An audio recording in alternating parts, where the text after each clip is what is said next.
So now we're going to prove the second half, which is saying that the invariant subspace, the cyclic subspace generated by T of alpha, for alpha generated by T, is T admissible. And what that means is that if we apply some polynomial of T times alpha, and that's in our space W, then there exists a vector in W in our invariant subspace that when we apply the same formula, or the same polynomial f of t, we get mapped to the same vector. Okay? Or if we have a beta not in W, and ft of beta that's in W, there exists a gamma in W such that f of t of beta equals f of t of gamma. And the way to prove this is we rely on our primary decomposition theorem. And what we're going to do is we have our f of t and our primary and our minimal polynomial. F of t is just our polynomial which has factors of each of these prime factors times some other stuff. Okay, and that's what we're going to call g. Okay, and then what we're going to do is we can break up the minimal polynomial into these pieces here.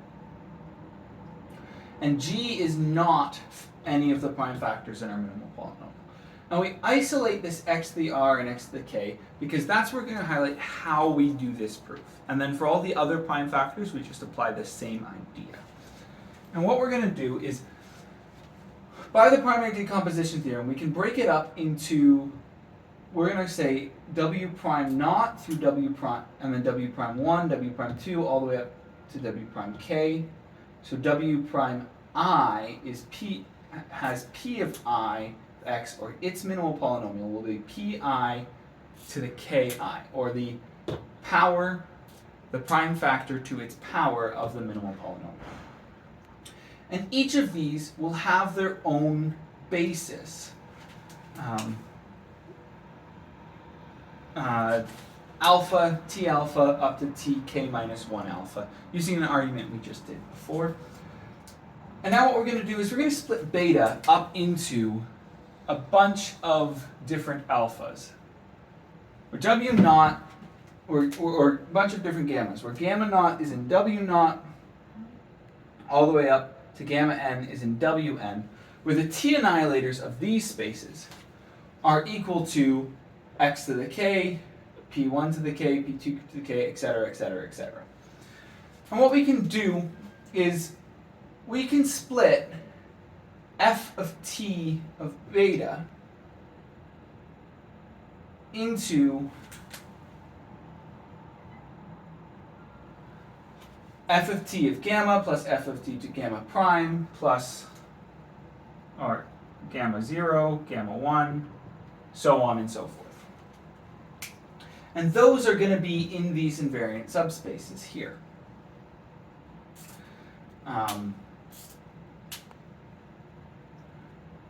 By the primary decomposition theorem, because w naught through wn are t invariant.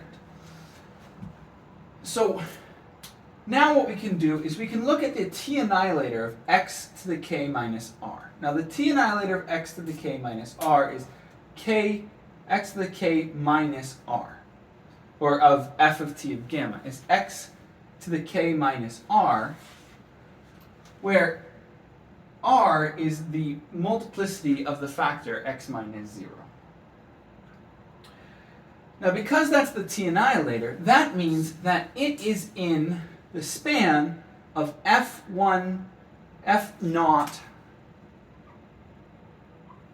t to the r alpha, up to g naught t, t to the k minus 1 alpha.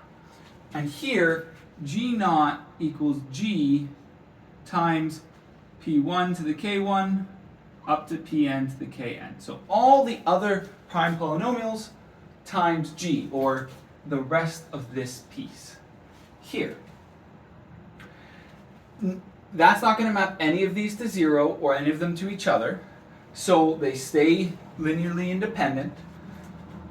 And it's a prime factor of all of these vectors. Now, if we look at f of t of gamma, that's going to be a sum of these vectors.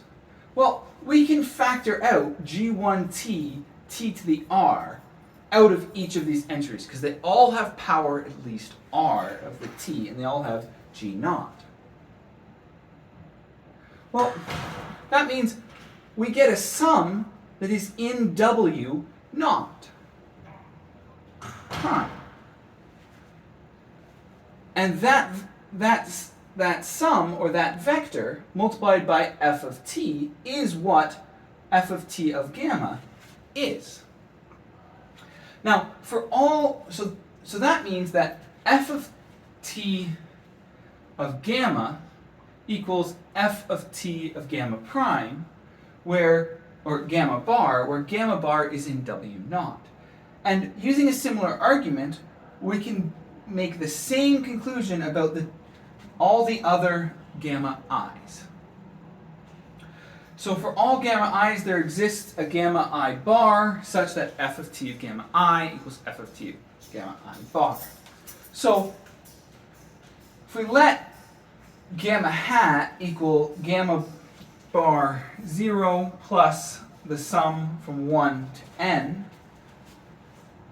we get that f t of beta equals f t of gamma hat, where gamma hat is in W. And we are done. Therefore, we are there exists an invariant subspace Z alpha of T that is T admissible.